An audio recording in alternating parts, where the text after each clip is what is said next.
Urime më të mira njerë për një vit të mbarë, me ndihmën e Zotit dhe me përpjekjen e të gjithëve qoftë një vit i ndryshëm, edhe i ndryshimit. Dje, në ditë pushimi, gjyqtari i partisë nëpërmjet zëdhënësave të rilindjes ka shpërndarë vendimin e gjykatës me të cilin siç e kemi thënë dhe siç edhe e pat apo e shihni, nuk ka asnjë provë edhe asnjë fakt. Vendimi i Gjermenit i shkruar nga partia është vendim politik. Fjalë për fjalë pretenca që dha Rama pas publikimit të skandalit Xhafaj. Njësoj si në dënimet për agitacion dhe propagandë, gjyqtari i partisë thotë që është dëmtuar reputacioni publik i një kriminali të dënuar dhe që sot po kryen dënimin në Itali pas publikimit të atij skandali. Njësoj thotë gjyqtari i partisë dhe për dëmtimin e reputacionit politik të ish ministrit të brendshëm, ndërkohë që ish ministri i brendshëm Xhafaj bëri gjithçka, jo vetëm për të lehtësuar trafikun e drogës së vllajit vet, por edhe për ta ndihmuar atë për mosdënimin për trafik ndërkombëtar droge dhe për ta larguar menjëherë pas publikimit të skandalit, për të vuajtur dënimin e vjetër në Itali, të cilit i fshihej prej 6 vitesh, duke jetuar i lirë në Shqipëri. Vendimi i djeshëm nuk ka asnjë provë, asnjë fakt dhe asnjë logjik se si ka bashkëpunim mes personave që nuk njihen. E pritëm gjatë dhe e prita gjatë në fakt se si do të justifikonin dhe nuk ka justifikim. Gjyqtari e pranon në vendim që nuk ka njohje të mëparshme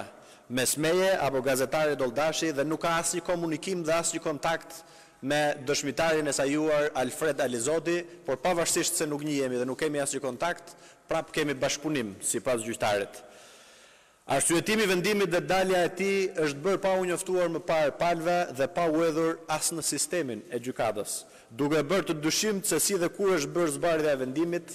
një vendim i cili në pjesën hyrëse të tij për 22 flet ka krejtësisht copy-paste konkluzionet përfundimtare të prokurorisë, pa asnjë ndryrje nga gjykatësi, ndërkohë që gjithë pjesa tjetër e vendimit është përsëritje e po këtyre 22 faqeve duke mos dhënë asnjë gjë në thelb për një vendim i cili dënon me burg gazetar dhe ish deputet. Për aq kohë sa procedura gjyqësore u bë me gjykim themeli dhe jo me gjykim të shkurtuar, gjykata duhet të kishte rrjedhën e saj të ngjarjeve sipas ngjarjeve që ndodhen në procesin gjyqësor dhe jo të merrte të gatshëm konkluzionet e prokurorisë. Në vendim nuk citohet në pjesën hyrëse të tij argumentat e mbrojtjes, apo dhe kur bëhet analiza nga gjykata e elementeve të figurës së veprës penale, sërish nuk citohen pretendimet e mbrojtjes të asnjërs palë. Një vendim i strukturuar në këtë mënyrë nuk jep mundësinë e analizimit të tij sipas një procesi gjyqësor, por vetëm sipas këndvështrimit të akuzës që është përthithur në këtë rast edhe si këndvështrim i gjykatës. Në vendim nuk citohet asnjë kërkesë e bërë nga mbrojtja dhe e rrëzuar me vendim të ndërmjetëm nga gjykata apo nga gjyqtari, ku të arsyetohet edhe shkaku i rrëzimit. Ndër këto mund të përmendim kërkesën për të thirrur si dëshmitar Edi Ramën që kishte akt ekspertim, kërkesën për të përjashtuar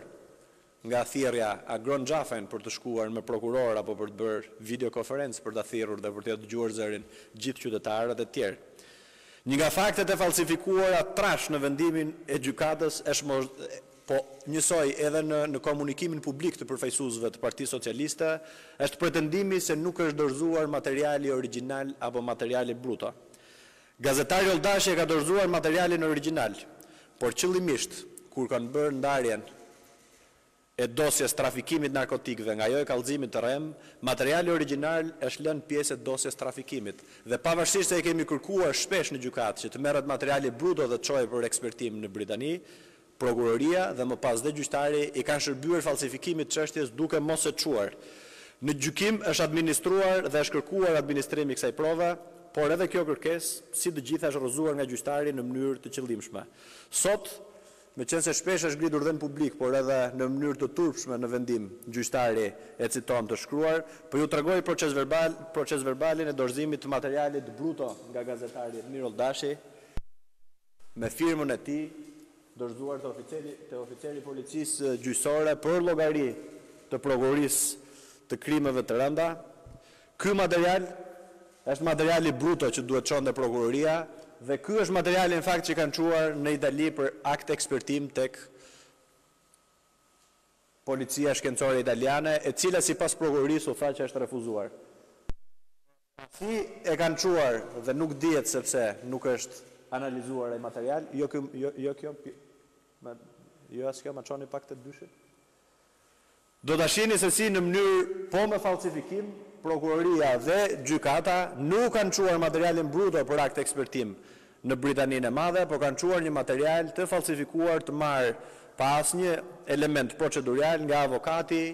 i viktimës që është Ardian Visha. Kemi pak? Pra, kjo është shkresa e prokurorisë që vërteton që materiali bruto ka ekzistuar dhe është dërguar në Itali, por më pas jo më në Britaninë e Madhe dhe që gjyqtari në falsifikim thotë që nuk ka ekzistuar. Një tjetër fakt i falsifikuar është se në gjykim u provua dienia e të pandehurve në lidhje me falsifikimin e materialit nga Veliu dhe Alizoti. Ndërkohë që vetë gjatë pyetjes në gjykat, i pandehuri dëshmitari sajuar Alizoti pranoi që vetëm ai ka qenë dieni të këtij fakti deri në datën 1 qershor 2018, datë që ka bërë dhe denoncimin polici, pasi ishte përpunuar nga policia dhe pasi qartazi nga përgjimet që kemi publikuar në parë ishte paguar për shërbimin për të bërë burg në vend Agron Xhafajt. Ky falsifikim është bërë me qëllimin e vetëm për të konsideruar se vepra penale është konsumuar me dashje, si e vetmja mënyrë për të qenë i konsumuar kallëzimi i rrem. Në vendimin e gjykatës në mënyrë të përsëritur, thuhet se motivi për kallëzimin e rrem ka qenë cënimi i reputacionit publik të Geron Xhafës. Pra, a mund të konsiderohet reputacion publik ai i një të dënuari me 7 vite 4 muaj burg, i cili nuk e kryen dënimin, por shkon menjëherë në burg pas publikimit të këtij audiopërgjimi? Në vendim është falsifikuar fakti në lidhje me aktin e ekspertimit. Në vendim citohet se akti i ekspertimit erozon mundësinë që zëri në audiopërgjim të jetë i Agron Xhafajt. Ndërkohë që akti i ekspertimit që kemi bërë publik me 10 herë tregon qartazi që zëri është i ngjashëm me zërin e Agron Xhafajt. Dhe vetëm sepse nuk kanë çuar materialin bruto që ka dorëzuar gazetari Edmir Oldashi, ka mundur të shpëtojë që të mos e konfirmojë 100% që zëri është i Agron apo Geron Xhafajt. Në vendim për herë të parë në terminologjinë e jurisprudencës citohet termi kallëzim publik. Termi pa njohur më parë, deri tani njihet kallëzimi penal, që duhet të shkosh në mënyrë dhe të dorëzosh në mënyrë procedurale një kallëzim në prokurori apo në organet e procedimit, ndërkohë që gjyqtari ka shpik një kallëzim publik për ta bërë dhe më të besueshme.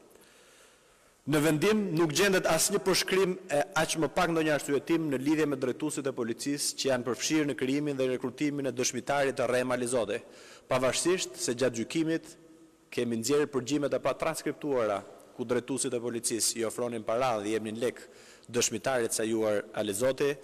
dhe pavarësisht se para prokurorit, drejtuesit e policisë kanë thënë që nuk kemi asnjë njohje duke kryer veprën penale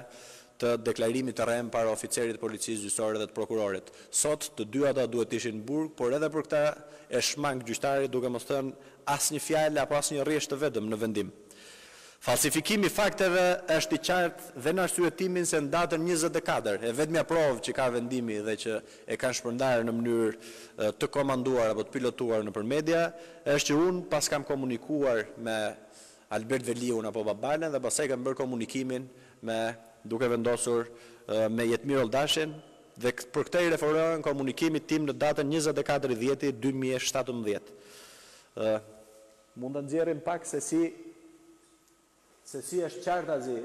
e dukshme dhe do t'ja usjellim nga tabulatet telefonike të analizuara dhe nga qelizat telefonike që në datën 18/10/2017, pra shumë ditë para se sa pretendon prokuroria dhe gjyqtari në vendim, ka 7 SMS të shkëmbyera mes meje dhe gazetarit Edmir Oldashi. Pra komunikimin e ka kërkuar gazetari Edmir Oldashi për t'i ofruar garanci për një investigim dhe më pas kam takuar bashkë me të Albert Veliu dhe komunikimet janë qarta 18, 19 dhe 20. Qëllimisht gjyqtari dhe po ashtu dhe prokuroria në konkluzionet përfundimtare i heq datat e mparshme duke u referuar në mënyrë të turpshme 4 ditëve më pas për këtë vendimarrje. Një falsifikim po njësoj i turpshëm, i trash dhe që është vërë pjesë e këtij vendimi gjyqësor të gjyqtarit të bandave i cili është përfaqësuesi i rilindjes në këtë rast, është falsifikimi i faktit tjetër. Gjyqtari thotë që në datën e pretenduar për regjistrim, që ka qenë data 24 tetor 2017, nuk ka qenë vlorë Agron Xhafaj dhe po ashtu nuk e qenë në Vlorë Babalja, kështu që nuk ka se si të bëhet regjistrimi. Shikoni pak qelizat telefonike të 3 personave të cilët kanë bërë regjistrimin ditën e 24 tetorit 2017. Duket qartazi, e kalojmë dot? Duket qartazi në analizën e qelizave telefonike që në harkun kohor nga ora 12:45 deri në orën 13:45, që përkon qartazi dhe me dëshmin e gazetarit Edmir Oldashi, që rreth orës 13:30 ka bërë regjistrimin, të 3 personat, Babalja apo Albert Veliu, gazetari Edmir Oldashi dhe po ashtu Agron Xhafaj kanë qenë në të njëjtën rrezë të antenëve telefonike që përfshin lokalin nga ora 12:48 deri në 13:45, kanë qenë në të njëjtët rrezë që përfshin lokalin ku është bërë regjistrimi, që është lokali i Agron apo Geron Xhafajt. Qëllimisht gjyqtari, por edhe prokurorët nuk janë referuar orës 12 deri në 2, por janë referuar pas orës 2.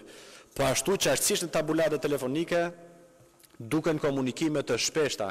mes Albert Veliut dhe Agron Xhafajt, edhe kur e merr Agroni, edhe kur komunikon dhe e merr Babalja.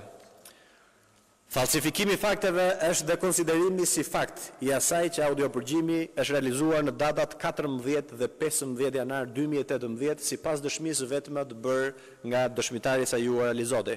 Vetë deklarimet e Alizotit, që janë e vetmja bazë e këtij dhe e vetmja bazë se ku është mbështet dhe në arsyetim gjyqtari, bien ndesh me tabulatet e telefonave të tij dhe të Albert Veliut. Në pretendimet e gjyqtarit dhe të Alizotit, njëri më mashtrues se tjetri, pretendohet se komunikimi mes meje dhe Alizotit dhe Babales ka ndodhur në janar duke më sjell mua përgjimin origjinal që ata kanë bërë me njëri tjetrin. Nuk kam pas kur një pajisje përgjuse, po ashtu antena telefonike e vërtetojnë dhe duket qartazi se si gjatë gjithë kohës, gjatë gjithë muajit janar, por edhe në shkurt, nuk kanë qenë asnjë moment vetëm, as Albert Veliu, as Alfred Alizoti në Tiranë, kështu që si mund të kenë sjellë një përgjim tek unë, apo si mund të kenë realizuar një përgjim duke mos pasur as kontakte të mëtejshme. Vendimi i Gjermenit bie ndesh me jurisprudencën e Gjykatës Evropiane të Drejtave të Njerëzit, pasi i jep prioritet privatësisë dhe reputacionit publik të një të dënuari, me vendim të frormës prerë për trafik narkotikësh që kishte dhe në atë kohë vllai ministër të Brendshëm, në dëm të lirisë së shprehjes dhe të investigimit të një gazetari i cili ka kryer punën e tij dhe për të cilin ne si Parti Demokratike në interes publik kemi bërë denoncimin. Vendimi qartazi nuk ka për cilin do që mund ta lexoj apo mund ta shoh, nuk ka asnjë provë të vetme të inkriminimit apo të falsitetit të kësaj çështje dhe po ashtu është e paprovuar dhe një turp për organet e drejtësisë se si mund të thonë që janë ofruar dhe janë dhënë para pa pasur asnjë provë të vetme dhe pa e çuar akuzën më tej pasaj në pastrim parash dhe në vepra shumë të rënda penale që nuk mundet që të certifikohen me vendim gjyqësor të formës prerë. Për këtë arsye e kam thënë dhe kemi thënë që ditën e parë që ka nis ky procedim, që procedimi është bërë për të shpëtuar vllain e ministrit të Brendshëm të asaj kohe nga një dënim i ri për trafik narkotikësh dhe këtu janë përfshirë në falsifikim drejtues të lartë të policisë, prokuror dhe gjyqtarë të cilët i shërbejnë karrierës së vet të mëpasshme politike, por jo karrierës së vet në gjyqësor. Kështu që banditët me apo pa mbështetje politike në polici, prokurori, gjyqësor, politik, kudo që janë, do të mbajnë përgjegjësi një para ligjit dhe nuk do të ketë prerë kriminali dhe parat pista që do t'i shpëtojnë nga përgjegjësia penale që ja kanë detyrim qytetarëve të Republikës së Shqipërisë. Ju falenderit.